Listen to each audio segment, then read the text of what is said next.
Me ponen aquí. Cuestión técnica. Quiero compartirlo, pero pues no lo puedo. Para Ahí compartirla. está, ahí está puesta, doctora. Nada más es de que le haga el clic arribita en donde tiene para que la presentación se vea completa en la pantalla. Pero es que no lo encuentro. Eh, yo la veo arribita de su pantalla. No sé si la ve. ¿Dónde? Diseño, información. ¿Será esta? Aquí. Vamos a ver Sí, si. exacto. Ahí donde tiene Ah, la. ok. Ay, perdonen, Exacto. pero es que tuve que cambiar de computadora, ¿verdad? Entonces, bueno, muchas gracias, ¿verdad? Por la invitación, como les decía hace un momento. El tema que me toca exponerles es de personas privadas de libertad. Bueno, ya, yo sé que ya doña Maricel me presentó, aunque no oí, no estaba cuando me presentaron. Yo soy médico forense, trabajo en la clínica médico forense y me dijeron que el tema viene dentro del contexto de atención y derechos humanos. Entonces, pues básicamente es la primera vez que participo en la feria, entonces muchísimas gracias también por por la invitación, pero para ver ahora cómo hago para pasarlo. Esto está en la computadora. A ver si lo paso acá, ¿no? Puedo pasarlo. Un momentito. Tengo como problemas técnicos aquí.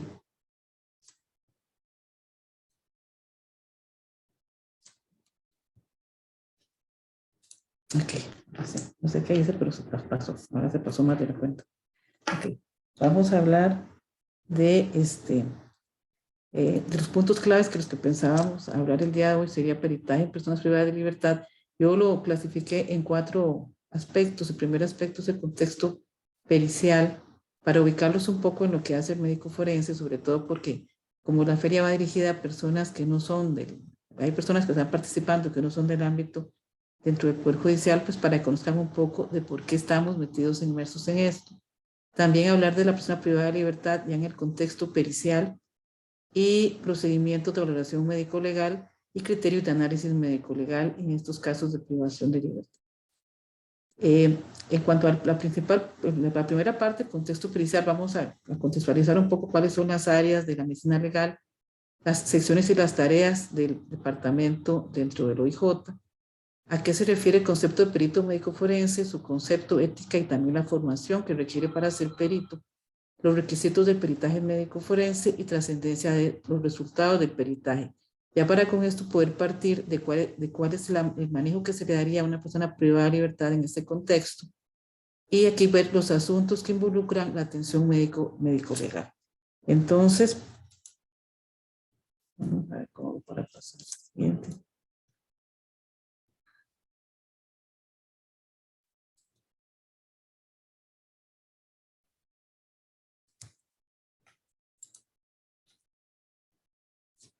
No está. Ok. Entonces, en las áreas, tenemos 2 grandes áreas que las podemos clasificar por, bueno, no sé si lo están viendo esta diapositiva, pero se puede clasificar de acuerdo a si las personas que vamos a valorar son personas vivas o son personas fallecidas. En el área, Doctora, creo que no está pasando la presentación, solo se quedó en la primera, donde dice puntos claves que se abordarán. bueno, yo sí lo estoy pasando en mi computadora, entonces, no sé.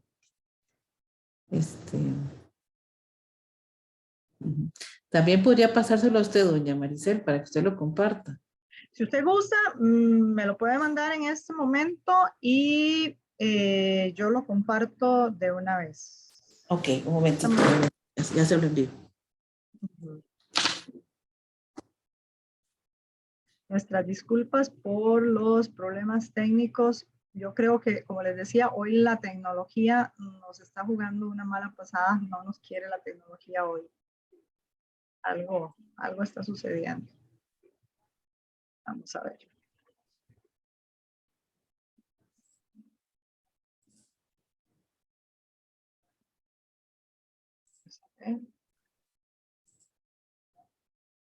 Si nos regalan un segundito nada más para...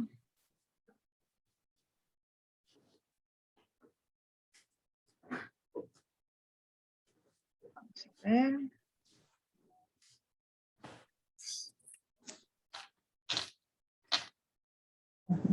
Ya se los envié. Sí, vamos a ver. Ahí debe venir de camino.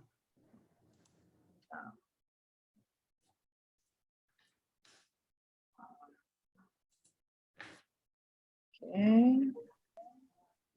Y bueno, Maricel. Sí.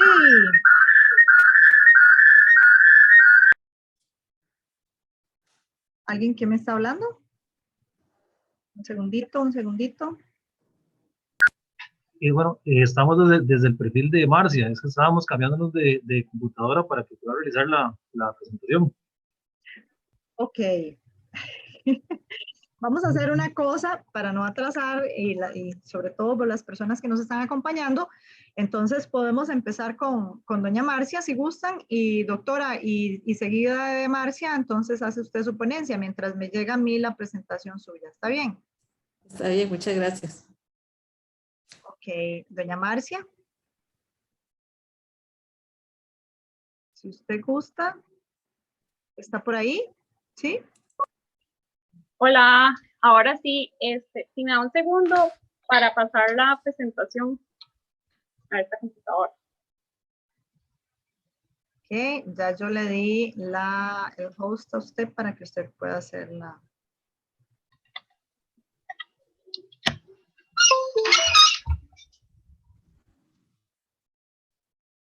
Es que tuvimos que llegar y salirnos de la computadora institucional para otra. Sí, qué extraño. Algo está pasando hoy en el Poder Judicial en general, ha estado como un poquito complicada el internet y a mí también, yo he estado entrando mucho antes a las presentaciones y a las conferencias y el día de hoy no sé, algo pasó y no quería ingresar. Me pedía miles de claves y todo. Eso sucede a veces con la tecnología, pero ya casi estamos. Nada más voy a poner en pausa. Bueno. ¿Cómo hago para ver la cámara?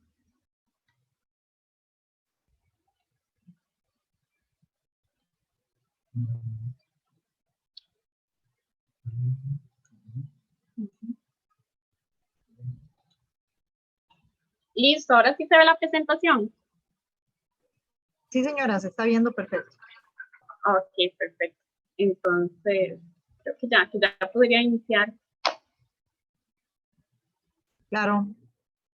Okay. Buenas tardes, muchas gracias a todos los que se vinieron al enlace de Zoom. Mi nombre es Marcia Marsiglia y soy custodia de detenidos hace 7 años aquí en la sección de cárceles del primer circuito judicial. El tema que me encargó Maricel es más que todo derechos humanos y privados de libertad, pero desde la óptica de nosotros como sección de cárceles y cómo los derechos humanos son algo intrínseco a la labor que realizamos todos los días.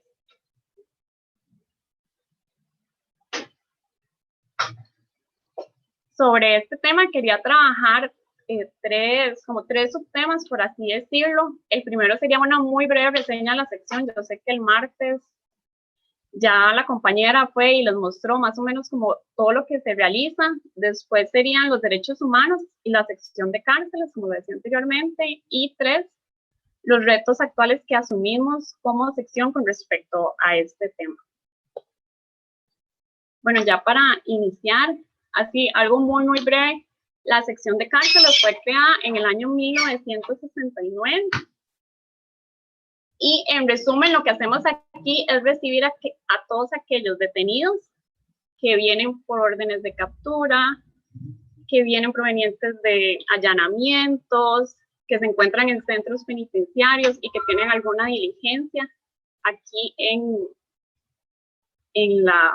tribunales de justicia. Entonces lo que nosotros realizamos es custodiarlos aquí en celdas y trasladarlos a las diligencias que sean necesarias. Un momento.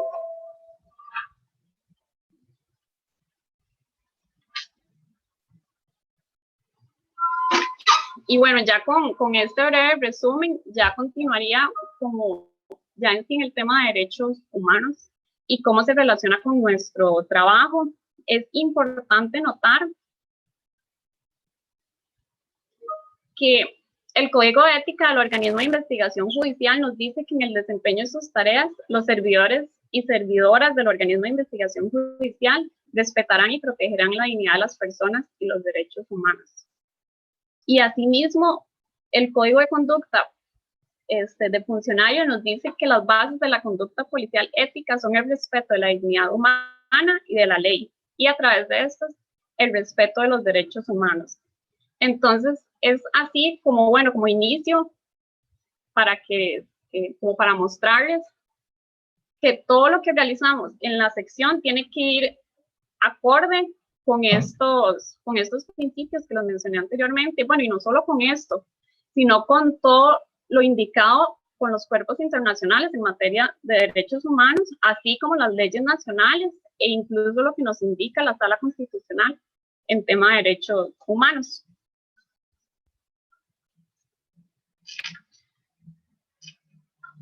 Y bueno, ya siguiendo a la segunda arista de la presentación, sería ya más lo que es derechos humanos y sección de cárceles. Yo lo que quería mostrar era como todas las modificaciones que hemos realizado como sección con el paso de los años, cómo hemos cambiado cosas para mejorar y para hacer cumplir los derechos humanos en las funciones de día a día. Una de las cosas ha sido la infraestructura. A lo largo de los años, la sección ha ido realizando mejoras, como por ejemplo, aquí se puede observar lo que es el área de celdas antiguas, que es como la estructura original del edificio, y al otro lado se puede observar lo que es el área de celdas nuevas, que ya cumplen, por ejemplo, con otros estándares, como se puede ver, como de higiene, de ventilación, los servicios sanitarios, son de otro tipo, y por ejemplo también la iluminación, como se puede observar, que es más abundante, y todo esto para cumplir con las indicaciones necesarias para lo que es el mantenimiento de personas detenidas en el área de celdas.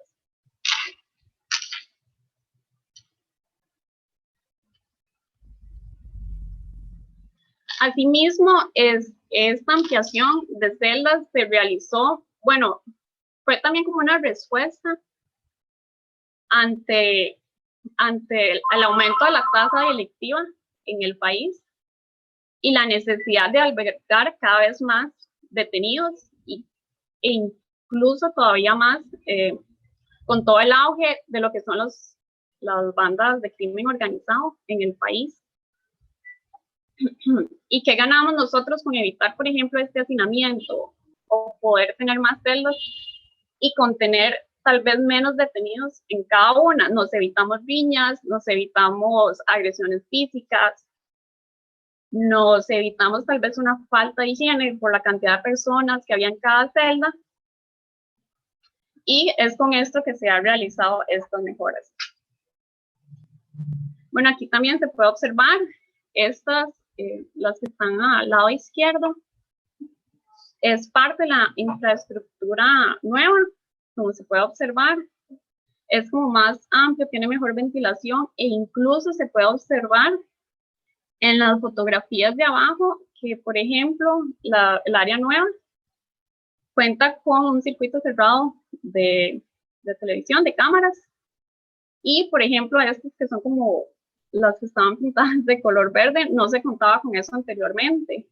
Esta mejora se realizó, fue hace unos cuantos años, no fue hace tanto en realidad, y fue con dos razones, más que todo. Uno, para garantizarle a los detenidos que todas las actuaciones que se realizan en el área de celdas están siendo grabadas. Esto, como por ejemplo en caso de un abuso de autoridad, así los detenidos saben que en todo caso se contaría con ese respaldo. Y tiene otra función, que es también asegurarnos a nosotros, los custodios, de que, por ejemplo, en caso de una riña y hubo que reducir a un detenido a la impotencia, por ejemplo, Entonces sabemos que queda un respaldo en video de tal vez que ese detenido estaba presentando un comportamiento violento y que por eso fue necesario actuar de esa manera. Entonces es como un doble control.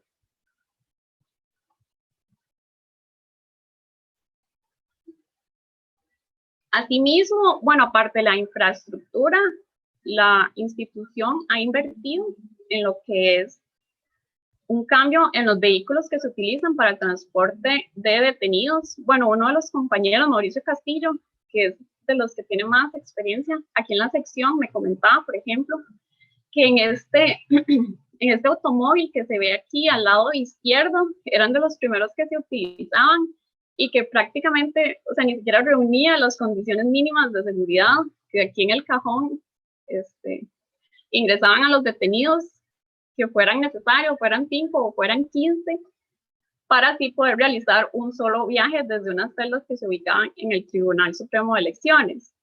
Y, por ejemplo, como se ve en el lado derecho, tenemos uno de los vehículos que utilizamos actualmente y es bastante notorio el cambio, ¿verdad? Estos sí cumplen con estándares de seguridad. Se ve, por ejemplo, que tienen ventilación, que tienen una separación. Eso de la separación es muy importante porque que los vehículos tengan esa división nos permite asegurar que se cumple con el principio de separación de los detenidos. ¿Y qué es esto? Por ejemplo, que las mujeres tienen que estar aparte de los hombres, los menores de las personas mayores de edad, adultos mayores, detenidos que vienen del hospital psiquiátrico, por ejemplo. Entonces, todas estas mejoras, bueno, se han realizado con el fin de cumplir con todas esas normas, tanto nacionales como internacionales. Aquí tenemos otro vehículo que se utiliza aquí en la sección. Esto es una microbús y esto tiene la particularidad de que se utiliza para el traslado de aquellas personas que utilizan silla de ruedas, que tienen una dificultad para movilizarse. Entonces, bueno, se ve aquí igual que está con la división, que tiene estos tubos de metal para que los detenidos se agarren y, bueno, se sostengan durante el viaje y bueno, aquí no se observa, pero del otro lado sí tiene un compartimento donde se ingresa la silla de ruedas y tiene unos mecanismos de sujeción y entonces ahí el detenido puede viajar sin tener, por ejemplo, que renunciar a la silla de ruedas.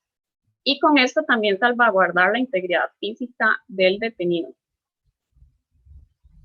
De igual forma, otro de los cambios que se ha realizado con el tiempo ha sido la integración de un médico legal, el cual visita la sección todos los días, media jornada, y se encarga de ir celda por celda, revisando a los detenidos, preguntando si alguno tiene alguna afectación física, si alguno requiere algún medicamento, si alguno ocupa una valoración, y contamos con un consultorio donde ya se trasladan los detenidos que requieran ya una valoración privada, y ahí el doctor determina si es algo ya, por ejemplo, que requiere el traslado a un centro médico hospitalario, o incluso si ya fuera que se necesita, por ejemplo, suturas o algún tipo ya de medicamento especial.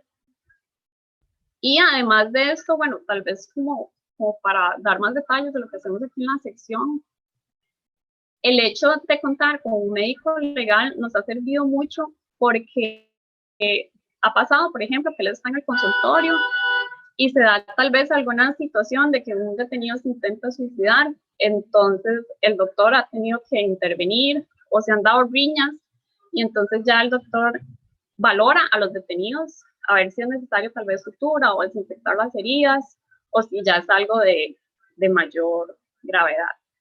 Asimismo, en el área de celdas contamos con, bueno, ya como ya cosas tal vez más pequeñas, pero han sido como, por ejemplo, teléfonos públicos para garantizarle ese derecho a la comunicación exterior a los detenidos. Contamos con un área especial para que los detenidos conversen a solas con los defensores y así garantizarles el acceso a la defensa en un espacio de confidencialidad.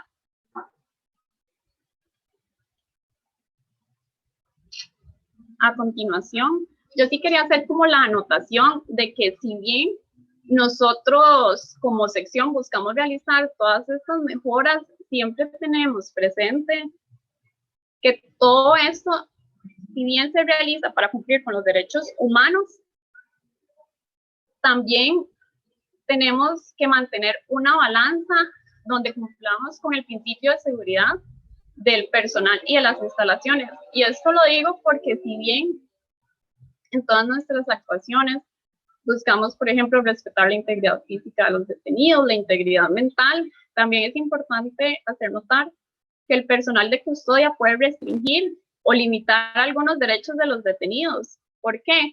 Porque debido a que la libertad y los derechos de una persona no son absolutos, sino que terminan donde empieza la libertad y los derechos de otras personas. Entonces, esta restricción, en caso de que fuera necesaria, no debe ir más allá de lo estrictamente necesario para lograr el resultado buscado, verificando el respeto de ciertas condiciones y límites. Es decir, que como custodios estamos facultados que si se da una situación de agresividad hacia tal vez otro personal judicial, otro detenido o incluso hacia la misma persona, estamos facultados para intervenir y colocar tal vez los equipos de sujeción necesarias o aislarlos para así garantizar la integridad física de las demás personas. Y bueno, ya el último eje de mi exposición va a ser lo que son los retos actuales que como sección tenemos con respecto a los derechos humanos. El primero, creo que es el de los que ha tenido mayor cobertura mediática, ha sido el hacinamiento. ¿Y por qué creo que ha sido de los que ha tenido mayor cobertura mediática? Porque ha sido una problemática que es interinstitucional y por lo tanto es más complicado resolverla. Lo que sucede con esto del hacinamiento es que la Sala Constitucional estableció mediante un voto que el límite de tiempo es 72 horas, es decir, un detenido no puede estar más de 72 horas aquí en celdas, lo cual son 3 días, pero como hay una situación que en los centros penales por hacinamiento, por falta de espacio, no reciben más detenidos, entonces vemos las celdas de nosotros aquí en tribunales saturadas con detenidos esperando a ser ingresados. Y el problema es de tal magnitud que en el 2020 se recibieron 316 recursos de amparo y habeas corpus respecto a este tema.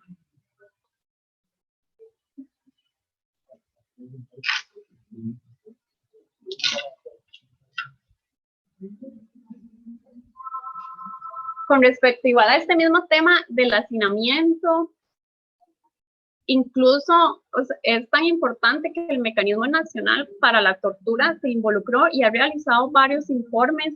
Cuando ellos vinieron a hacer la visita, indicaron que muchos de los detenidos llevan más de 20 días, bueno, duraron más de 20 días cuando ellos vinieron aquí detenidos. Incluso hubo el caso de un detenido que duró hasta 45 días aquí en celdas. Y entonces, aquí es donde entra el reto para la sección. ¿Por qué? Porque tenemos, como se observa, por ejemplo, en esta fotografía, celdas tal vez muy pequeñas, hacinadas, donde es más difícil garantizar la higiene, donde ya los detenidos no tienen campo para movilizarse, porque estos son celdas de paso, no es un centro penitenciario. Y donde, por ejemplo, los detenidos no ven la luz del día, tal vez por ese mes que estén aquí en celdas, y además se presta para otro tipo de situaciones como lo que son riñas, agresiones físicas entre ellos, agresiones verbales. Ya tenemos detenidos que se comportan bastante hostiles con el personal. También tenemos hasta asaltos que se dan entre ellos, y recuerdo el caso de unos detenidos que iniciaron una huelga de hambre porque ellos exigían que se les trasladara inmediatamente al centro penal, y eso estaba fuera de las posibilidades de nosotros, porque nosotros no somos los que controlamos ese tema. Y entonces, bueno, la verdad es que sí ha sido un reto bastante difícil para nosotros como como sección.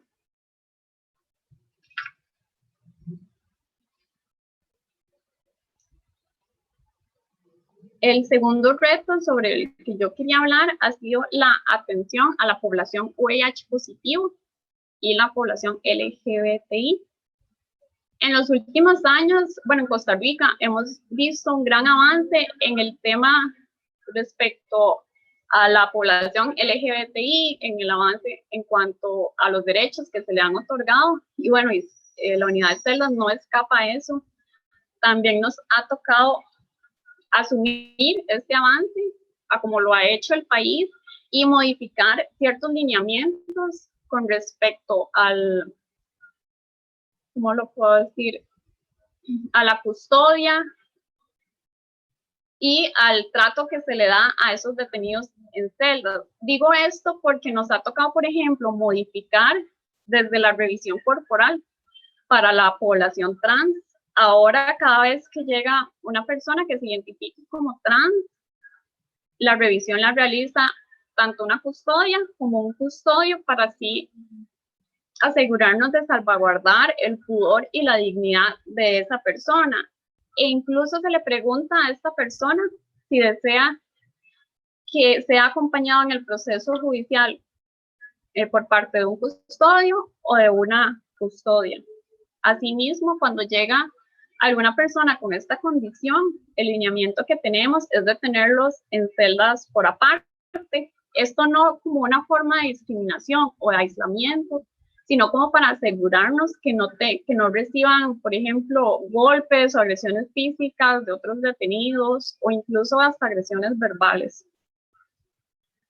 De igual forma, en este momento, y bueno, yo soy parte, estamos trabajando en un lineamiento para lo que es la recepción de detenidos VIH positivos y sobre cómo podemos hacer un abordaje efectivo y libre de prejuicios y de mitos hacia esta población y a la misma forma garantizando la bioseguridad del personal. El otro reto que yo creo que este sí prácticamente se asume todos los días, porque todos los días recibimos población vulnerable, como mujeres embarazadas, adultos mayores, menores de edad, detenidos con padecimientos psiquiátricos, personas extranjeras, y es cómo realizamos una custodia, ya sea en el área de celdas, en el traslado, de una forma que nos encarguemos de salvaguardar la integridad física e incluso mental de estos detenidos. Y lo digo, por ejemplo, las mujeres embarazadas, siempre que hay que, por ejemplo, trasladarlas de un centro penal aquí a celdas del OIJ, se tiene que realizar en un carro que cuente con espacio en la cabina, que sea doble cabina, para que ella pueda viajar adelante y no tenga que viajar en la parte del, como se conoce popularmente, del cajón, y así evitar algún golpe que la pueda lastimar a ella o al embarazo. Asimismo, si están en celdas, por ejemplo, siempre se les va a brindar una colchoneta para evitar esa incomodidad. Igual a los adultos mayores, ellos se manejan en celdas por aparte, como para salvaguardar esa integridad física, o que sean tal vez víctimas de alguna agresión física de otro detenido, o incluso, no sé, de que lo quieran asaltar o algo así, que son situaciones que uno siempre tiene que prever. E igual, por ejemplo, se les brinda colchoneta, y si tienen algún tipo de asistencia como una silla de ruedas o así, igual se les facilita. Los menores de edad, por ley, tienen que estar separados en celdas por aparte. Y bueno, igual nosotros cumplimos con eso. Y los detenidos con padecimientos psiquiátricos, que en sí son un reto porque la mayoría de ellos pueden comportarse de una forma bastante imprevisible. Y entonces eso nos genera a nosotros la necesidad de adecuar nuestra custodia al comportamiento que muestre este detenido.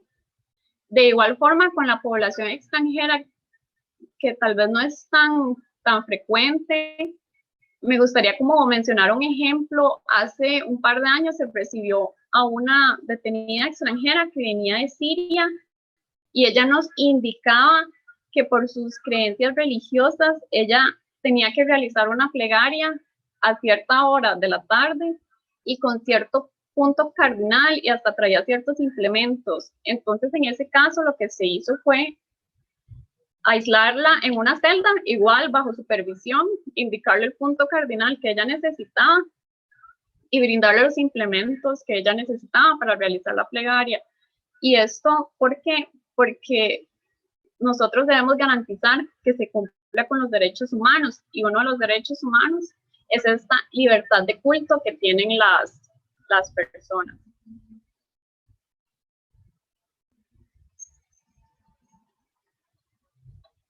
Bueno, otro de los retos, y este también ha tenido bastante cobertura mediática, ha sido las bandas de crimen organizado. Bueno, en los 7 años que llevo de trabajar aquí, yo sí puedo decir que he visto un incremento en los grupos criminales organizados, en la cantidad de juicios que se tramitan con estas características, y de verdad que son todo un reto, porque cada una de estas custodias necesita un plan operativo individualizado para cada uno de estos grupos criminales, e incluso nos presenta el reto de tener que utilizar recursos ajenos a nuestra institución. Lo digo como por ejemplo en esta foto, la primera foto, mano izquierda, donde se ve de una riña que se dio en el auditorio del OIJ. El auditorio no es un espacio diseñado para realizar juicios, pero bueno, por toda la situación del COVID y por la cantidad de detenidos que se tramitan en esta causa, se ha tenido que utilizar, y bueno, ha sido todo un reto porque nos ha tocado adecuarnos a realizar una custodia, por ejemplo, como se ve ahí, entre asientos, entre butacas, que no es lo usual, y con una banda que sí tiene, una banda criminal que sí tiene un perfil tal vez bastante conflictivo, y que incluso se han presentado altercados físicos, como se ve en esta foto. Igual, bueno, en la segunda foto, del lado izquierdo, y en estas otras dos, que se puede observar que, por ejemplo, cuando se tramita una causa de este tipo, nos toca doblar lo que es la seguridad, no solo en salas de juicios, sino en traslados, y eso, bueno, nos demanda realizar todo un plan operativo fuera de lo usual, solo para este tipo de causas.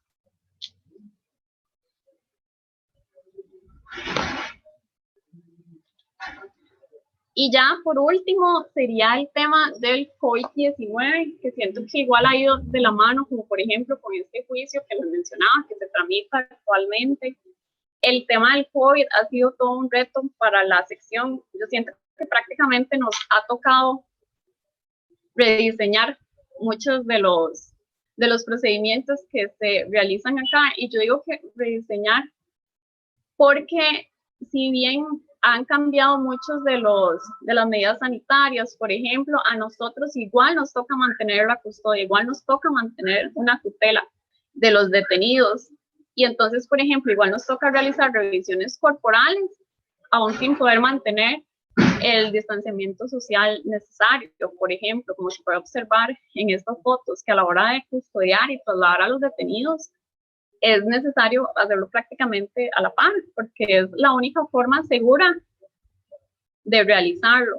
Asimismo, ha sido todo un reto, porque sumado al hacinamiento, nos ha pasado que tal vez entra un detenido positivo por COVID, y entonces ya nos toca despejar toda una celda solo para este detenido, para que realice ahí los 15 días de aislamiento por la orden sanitaria, por ejemplo, o incluso que entran detenidos asintomáticos y ya los días comienzan a presentar ya algún síntoma, por ejemplo, y bueno, se genera un brote, porque al inicio se procesó un detenido del cual tal vez no se tenían sospechas, y ya con los días sí y puede que haya estado en una celda con varios detenidos y entonces ya se haga ahí un brote.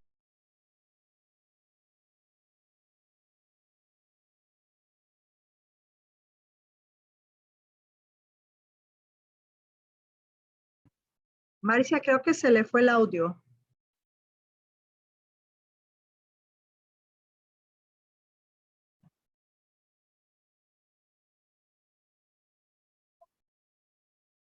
Creo que está en mute el micrófono.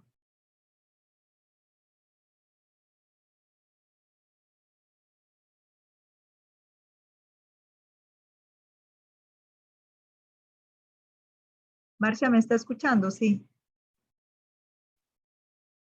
Tiene que quitarle el mute al micrófono.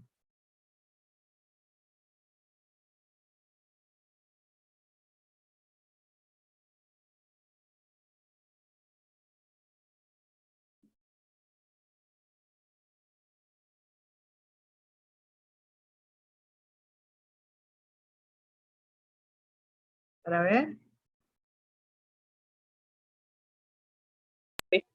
Ahí está. ¿Ya ahí se escucha? Sí, ahí te estamos escuchando. Gracias.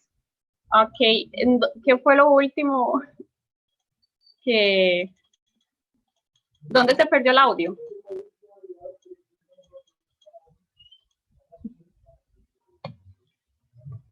¿Me escuchan? Perdón, sí, ahí la estamos, perdón, ahora era yo la que estaba con el mute. Estaba en la última pantalla de las fotografías que puso. Ahorita la pantalla está en negro, pero estaba en la última pantalla con fotografías. Okay. Vamos a ver. Vamos a ver.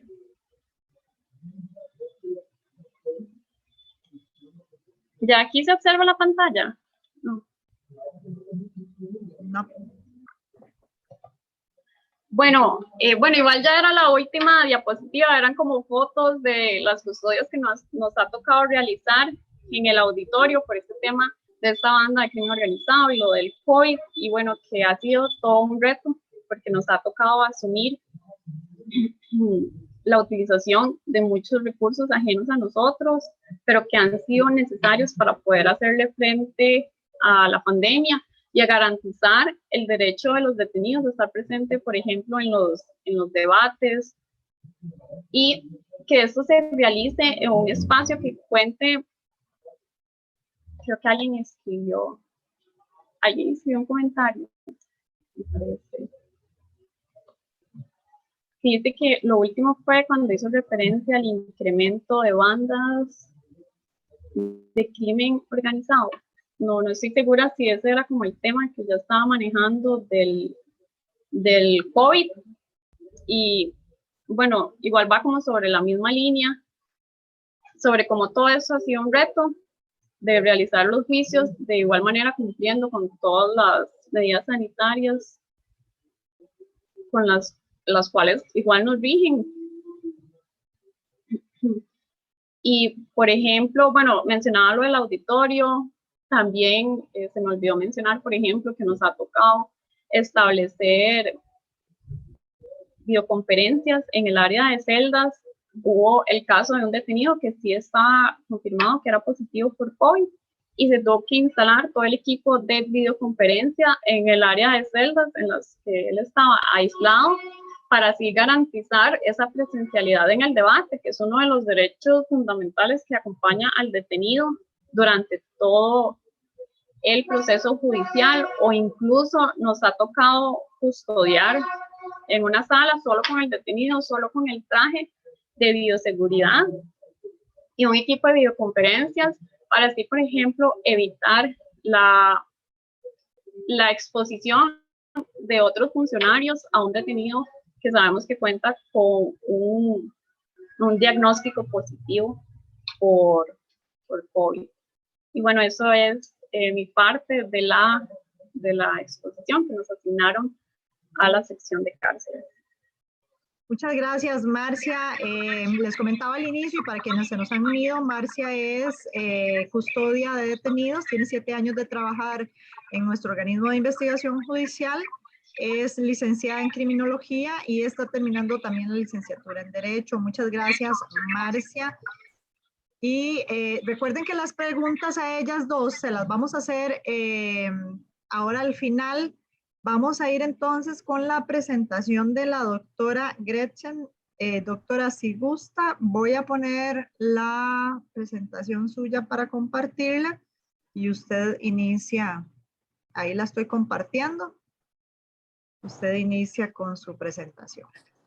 Muchas gracias y perdonen la falla técnica, pero yo creo que es como la ley de Murphy, ¿verdad? Cuando todo se hace bien, al final algo pasó. Bueno, el tema que me corresponde, como estaba retomando, es personas privadas de libertad. Hasta les agradezco a los organizadores la invitación. Si seguimos la siguiente, tal vez, bueno, es como para que hablar otra vez de...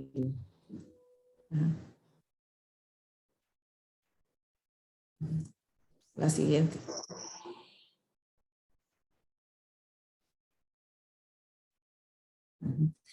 Para conocer nuevamente, para mencionarles, ¿verdad? Que la charla, la conferencia, la iba a dar en 4 puntos, que son primero, contextualizar un poco el concepto de medicina legal, que ustedes también, como la feria va dirigida a personas que no trabajan necesariamente en el Poder Judicial, conocer un poco qué es medicina legal, primero, contexto de peritaje, cuáles son las áreas, la formación y lo que rige el peritaje, y luego ya hablar propiamente de la privación de libertad.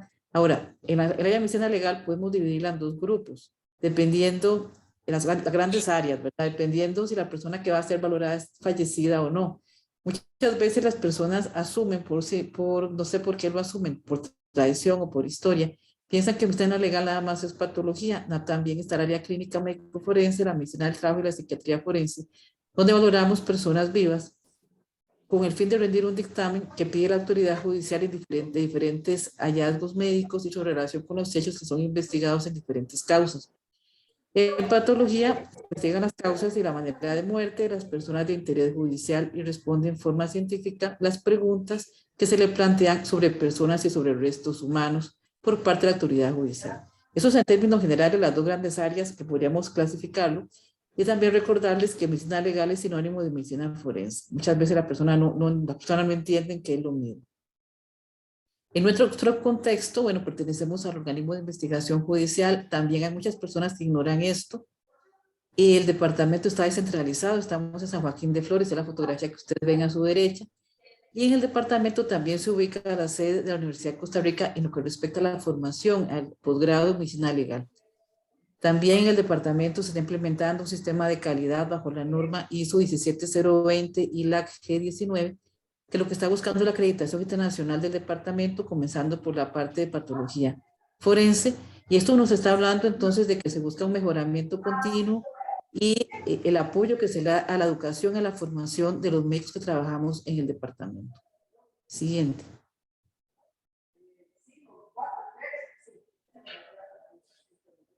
En cuanto a las tareas de cada sección, también hablarles un poco, tenemos 4 secciones en el departamento, el área clínica médico-forense, que es donde yo trabajo, se valoran personas ya vivas, ¿verdad? Accidentes de tránsito, agresiones, mala práctica médica, delitos sexuales, violencia doméstica, psicotrópicos, abortos, determinación de edad, de estado de salud, también solicitudes de salvaguarda, valoración de privados de libertad en celdas, de personas privadas de libertad en celdas, o sea, todo lo que tiene que ver con valoración de personas vivas, básicamente en el área penal, también en el área civil, pero básicamente en el área penal. Siguiente. En medicina del trabajo valoramos las personas que a solicitud de un juzgado de trabajo, en casos de riesgos de trabajo como enfermedad laboral, accidentes laborales, evaluación de médicas, por ejemplo, de juicios ordinarios laborales y accidentes de tránsito, siempre que sean por riesgos laborales, pensiones por invalidez de cualquier tipo, de cualquier régimen de pensión por invalidez, siempre que se vea en esferas judiciales, ¿verdad? Pensiones alimentarias, incluso valoración de mujeres que han sido despedidas en estado de embarazo, por ejemplo. En el área de patología, se analiza el estudio del cadáver y restos humanos. Puede ser también de documentos médicos de personas fallecidas. Hay un reglamento de autopsias médico-legales, que son las que se hacen en el departamento. Incluye, por ejemplo, todas las muertes violentas, se incluye todo lo que tiene que ver con suicidios, homicidios, accidentes, las muertes súbitas, que son personas que conocían sanas y que fallecen bruscamente, que no tenían tratamiento médico o que sí tenían tratamiento médico, pero que existe una denuncia formal, por ejemplo, las denuncias por malpraxis, muerte de personas que estaban detenidas en centros de corrección, en prisiones, o que se encuentran en un tipo de custodia, ¿verdad? Entonces vean que aquí ya entramos también en lo que tiene que ver con privación de libertad, muertes de personas donde exista un riesgo laboral y tenga, en que no haya sido establecido un nexo de causalidad al momento que la persona fallece. Entonces hay que hacer autopsia médico-legal y cualquier otra que también judicial. Siguiente. Y la última sección que tenemos el departamento, la sección de psiquiatría y psicología forense, que evalúa personas ya sea imputadas o víctimas, efectúa exámenes psicológicos, psiquiátricos, en casos, por ejemplo, de violencia doméstica, familia, delitos sexuales, pensiones también de cualquier tipo, secuelas de traumatismos, procesos de salvaguarda también, libertad condicional, incidentes de enfermedad, ya todo lo que tiene que ver en este caso mental, no tanto con la esfera física de la persona, ¿verdad? La siguiente.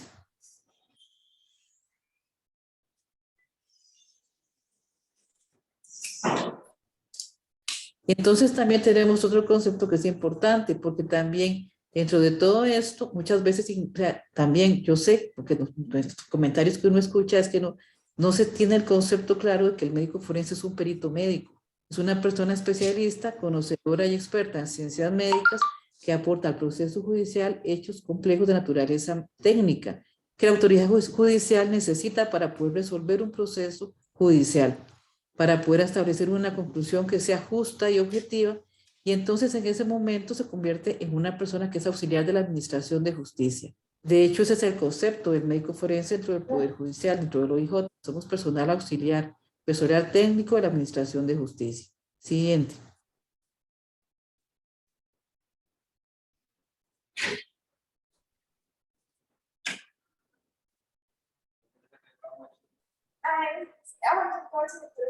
Uh-huh. Uh-huh. Otro punto importante a tomar en cuenta es que en ese perito cualquier médico no puede ser perito, ¿verdad? Tiene que ser alguien que tenga ciertas normas éticas, o sea, que sea una persona que actúe con honestidad, o sea, que sea ajeno a cualquier interés fuera de la valoración, que sea también imparcial, o sea, que actúe con independencia de las normas, ¿verdad? De la posible consecuencia que se puede derivar de su peritaje, que sea imparcial, que sea objetivo también, que de una conclusión que se base en hechos que están siendo probados, circunstancias particulares, ¿verdad? Del caso particular, particulares propias del caso que está analizando.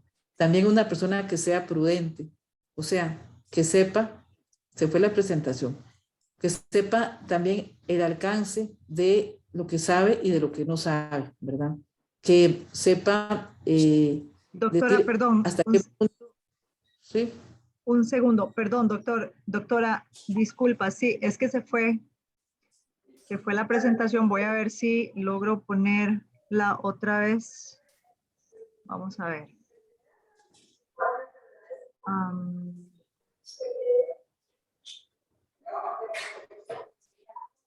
Algo pasó. Se fue un segundito, doctora, ya se la voy a volver a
Ya, doctora, creo que ya se está viendo. Digamos por ahí, sí. Sí. Entonces, les estaba diciendo las normas éticas, ¿verdad? Que un perito tiene que cumplir ciertas normas éticas. Y eso también es importante analizarlo en el contexto, ¿verdad? Entonces, les decía que tiene que ser honesto, imparcial, objetivo, también una persona que sea prudente, que sepa hasta dónde llega el alcance de su conocimiento, que sepa actuar con juicio para valorar los hallazgos que está observando, para poder analizar esos hallazgos, y también que sea veraz, que creo que es una cosa muy importante, que es que se hay que tomar en cuenta básicamente siempre que hay que actuar con la verdad. Siguiente.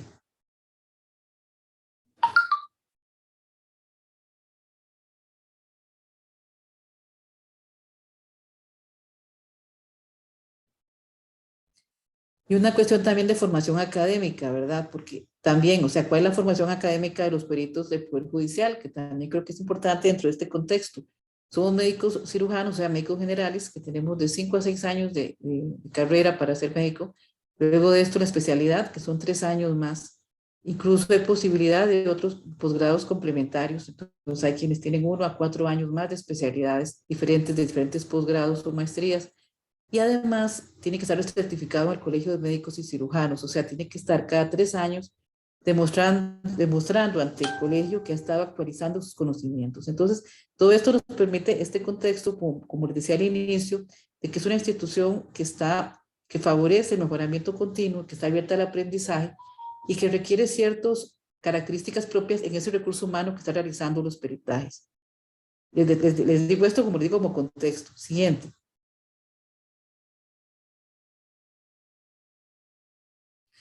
Ahora, ¿qué requisitos se ocupa para hacer un peritaje? ¿Verdad? Tiene que ocuparse, se necesita una solicitud de un dictamen médico legal extendido por una autoridad judicial competente que indica expresamente los puntos que desea que se le contesten o que se valoren en este peritaje. Es importante porque muchas veces puede que la gente no comprenda por qué el resultado de un peritaje fue X o Y, y es que de esa forma, porque de esa forma fue que se preguntó, ¿verdad?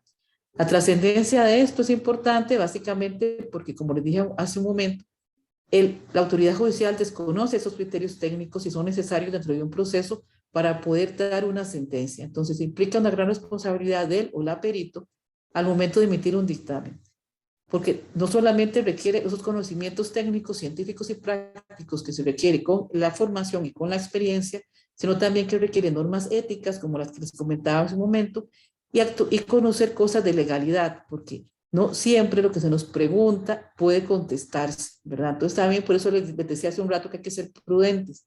Depende de el tipo de peritaje, es el tipo de respuesta que se podría valorar, ¿verdad? Siguiente.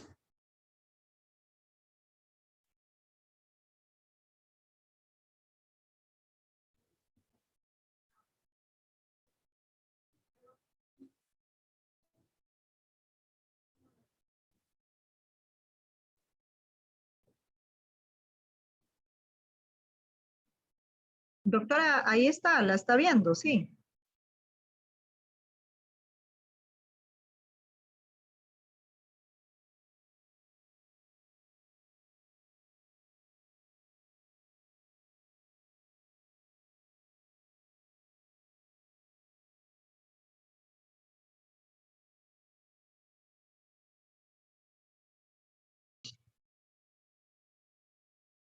Creo que nos quedamos sin escuchar a la doctora.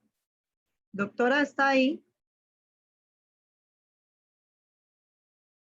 ¿Algo sucedió?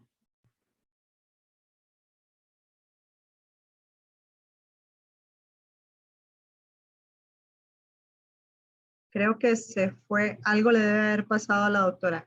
Mientras que se nos vuelve a unir la doctora Gretchen, no sé si alguna persona tiene alguna consulta para doña Marcia, que hizo su exposición hace unos minutos.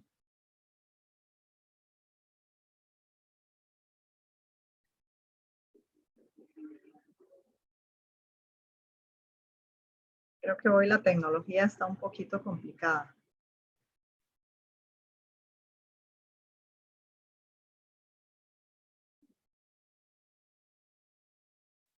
Hola, hola. ¿Me están escuchando? Marcia, ¿usted me escucha?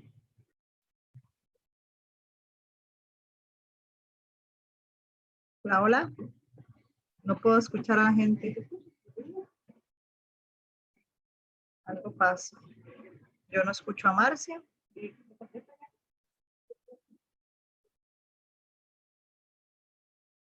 Algo pasa. Vamos a ver aquí en el chat. ¿Se me escucha bien? Sí, es extraño porque no sé qué pasa. A Marcia no la escuchamos tampoco. Estamos como... Usted sí se escucha, Mari. Ok, ahí está ingresando nuevamente la doctora Gretchen, me parece. ¿Algo sucedió? Algo sucedió. Sí, hoy la tecnología está terrible.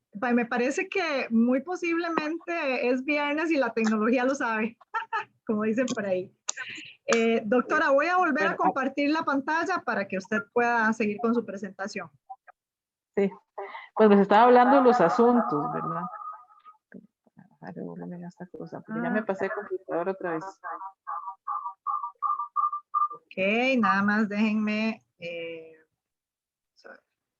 voy a volver a abrir la presentación y... Ok, un segundito nada más para compartir la presentación de la doctora. Vamos a ver a dónde está. ¿Por dónde está?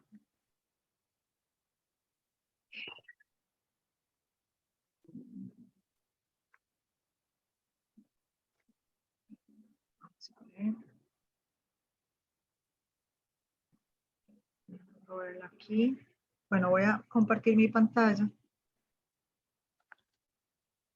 Y esto no es. Vamos a ver. Ahí la están viendo. Ajá, Ok, sí. listo. Bueno, Doctora. entonces, un segundito nada más para...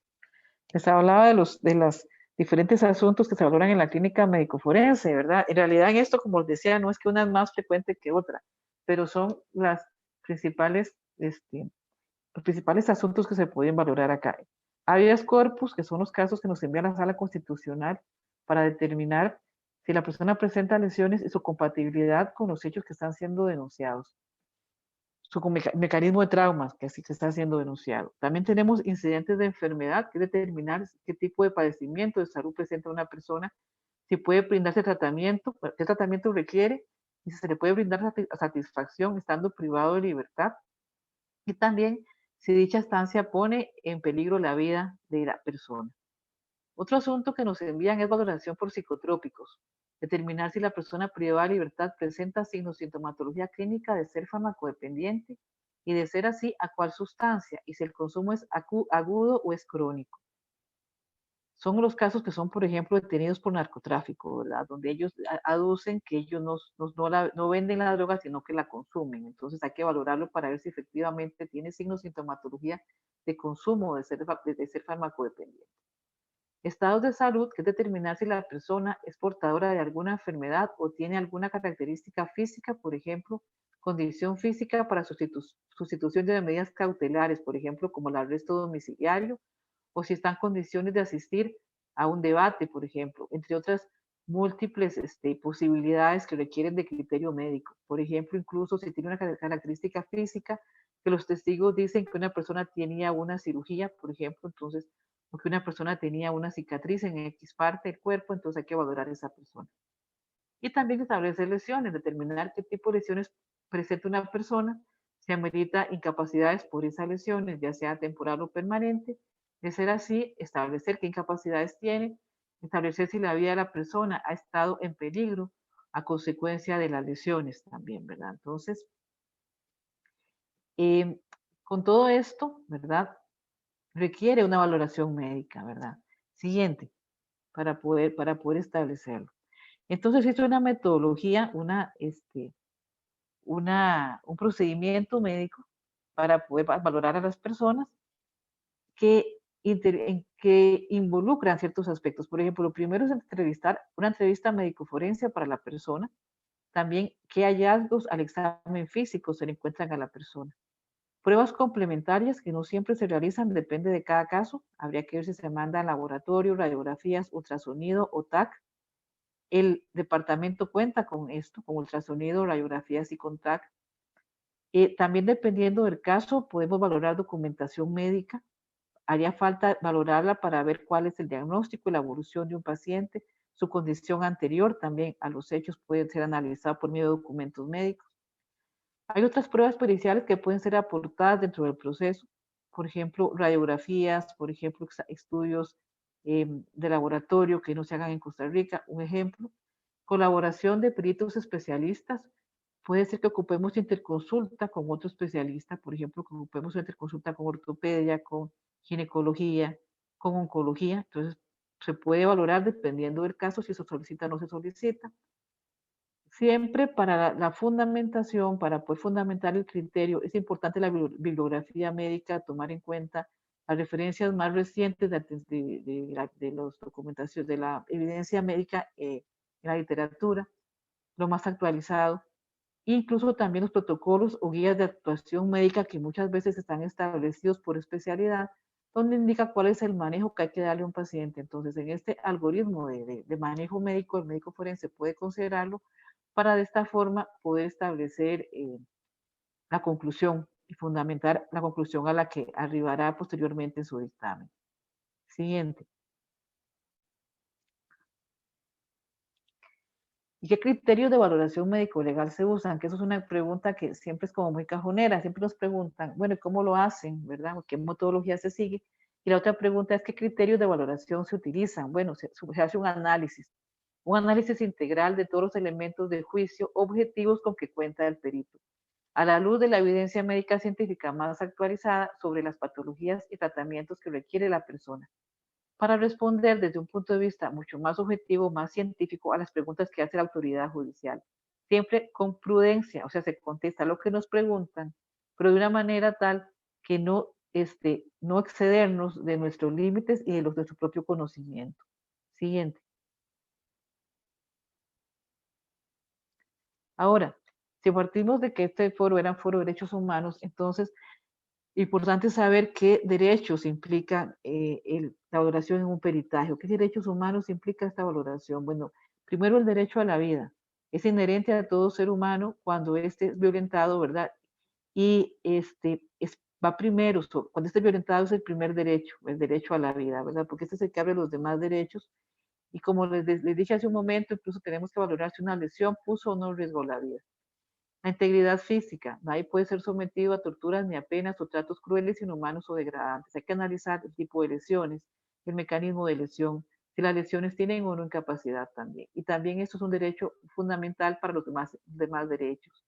La salud está reglamentado el derecho a que la persona tiene que tener atención médica y que tiene que ser trasladado a un centro de atención cuando así sea necesario. También que si la persona puede ir por sus propios medios, dependiendo de la modalidad de custodia, puede hacerlo. Incluso podríamos ampliarlo a un concepto de salud más como salud pública, más integral, porque muchas veces las preguntas de los estados de salud a lo que se refieren, si una persona puede o no puede desplazarse, si requiere medidas ergonómicas para la ley 7600, por ejemplo. Entonces, es un concepto más amplio también de salud pública. Y incluso también el derecho al trabajo, porque muchas veces la pregunta va orientada a que si una persona en cierta modalidad de custodia puede o no puede trabajar y qué esfuerzo se requiere y si su condición médica le permite hacer ese esfuerzo o qué requisitos especiales tendría, por ejemplo, la alimentación. Entonces, la persona privada de libertad puede trabajar en condiciones justas y favorables, ¿verdad?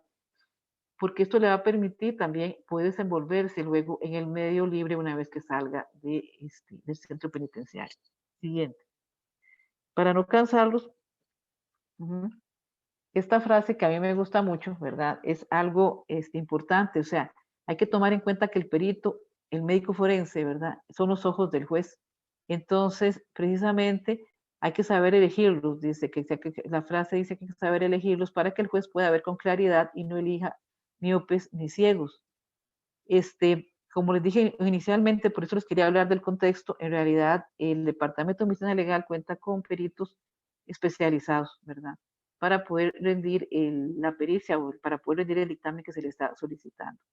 Bueno, eso sería básicamente. Muchas gracias. Y la siguiente es mi correo electrónico por si tienen alguna pregunta posteriormente. Muchas gracias.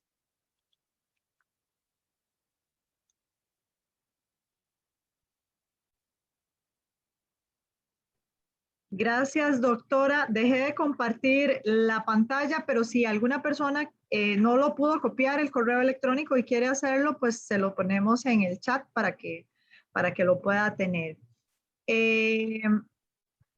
Yo no sé si alguna de las personas que está acá quiere hacer alguna pregunta, ya sea por el chat o ya sea por levantando la mano, pues les podemos dar pie para que hagan las consultas que requieran. Si no, yo tengo ahí un par de consultitas, pero prefiero darles la palabra a ustedes primero, las personas que están acá con nosotros.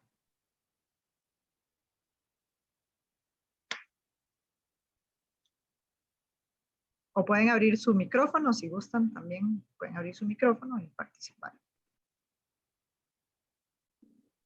Bueno, no veo a nadie por ahí. En el caso, primero voy a hacerle una pregunta a Marcia.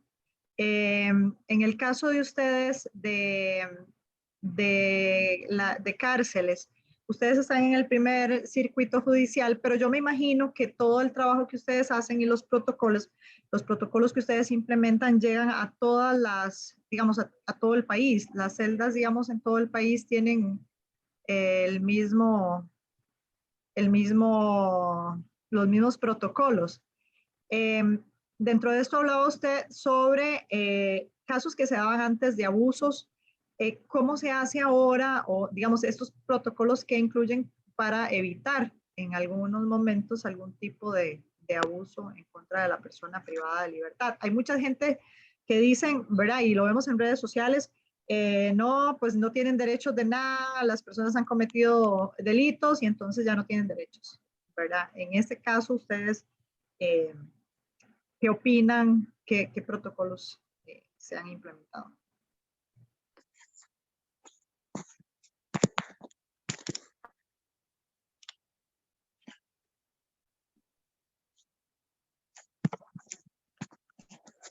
No la escuchamos, Marcia. No sé por qué no se está escuchando. Algo está pasando. Sí tiene, me parece que el micrófono activado, pero no se escucha. Puede ser aquí en el microfonito.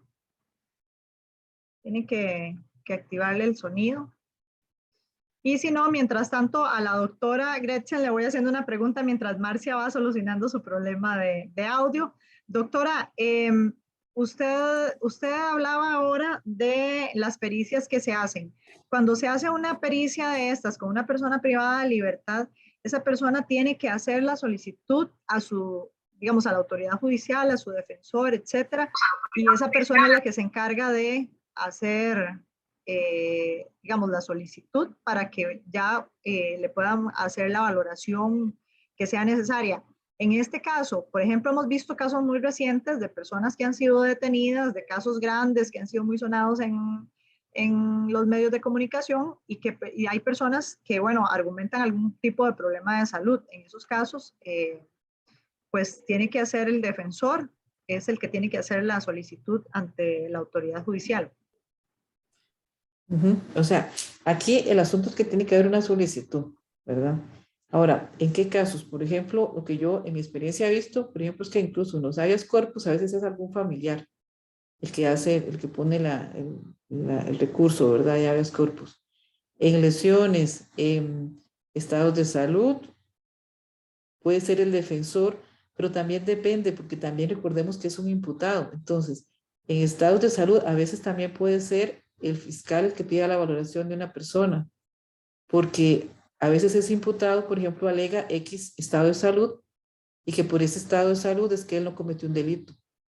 Entonces, puede venir también de este otro lado. Incidentes de enfermedad vienen por juzgado de ejecución de la pena, psicotrópicos, ¿verdad? Vienen de los juzgados también, de estos juzgados que tienen que ver con narcotráfico, ¿verdad? Donde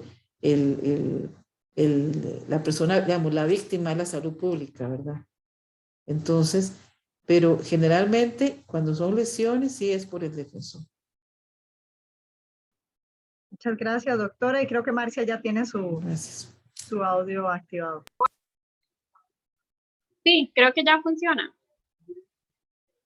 Sí, ok. Como respuesta, sí, a nivel nacional sí está estandarizado las funciones. De hecho, incluso contamos con un curso básico para el personal custodio. Lastimosamente, no todo el personal ha podido asistir, pero sí está estandarizado a nivel nacional. Y con respecto, bueno, al uso de las cámaras, si un detenido reporta que fue víctima de un abuso de autoridad, usualmente lo hace a través del defensor.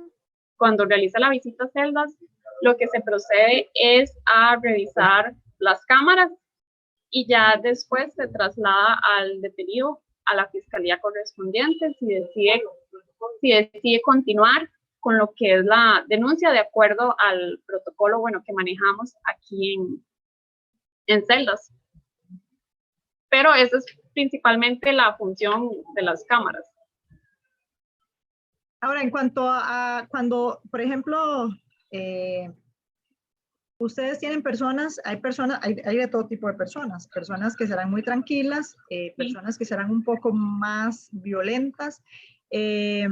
Cuando una persona se pone violenta, ¿siguen igual ciertos protocolos? ¿Qué tipo de acciones toman ustedes ya ante una persona que se ponga muy violenta? Lo veíamos en las salas de juicio, por ejemplo, pero eso debe suceder igual en celdas y ese tipo de cosas.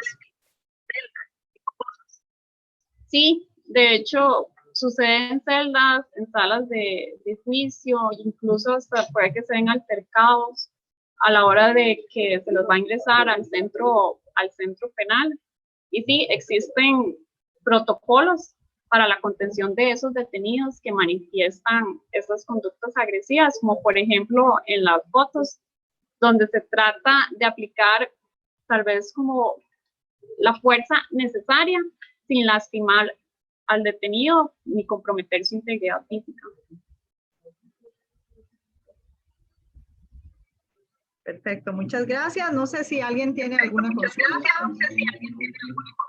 o algún comentario. ¿No? Bueno, si nadie tiene ninguna consulta, ningún comentario, no me queda más que agradecerles a las personas que se nos unieron, que han estado con nosotros en esta tarde, en esta conferencia. Mis disculpas nuevamente porque hoy hemos tenido montones de problemas técnicos, pero bueno, todo las exposiciones han estado muy bien. Así es que muchas gracias más bien a Marcia, a la doctora Gretchen por esta excelente exposición sobre los derechos de las personas privadas de libertad. Muchas gracias. Muchísimas gracias. Bueno, y gracias a ustedes que han estado con nosotros. Esperemos que haya sido de provecho estas actividades que hemos hecho. Vamos a tener en nuestro canal de YouTube todas estas ponencias, las vamos a tener. Ustedes las pueden repasar y las pueden compartir con otras personas que consideren que les es valiosa el material que les hemos estado compartiendo en estos días. Igual les invitamos a que busquen en nuestras redes sociales los live que hemos hecho durante estos días y que los puedan compartir también. Muchas gracias a todos, que tengan linda tarde, un lindo fin de semana también para todas y todos. Muchas gracias. Hasta luego. Hasta luego. Gracias. Hasta luego.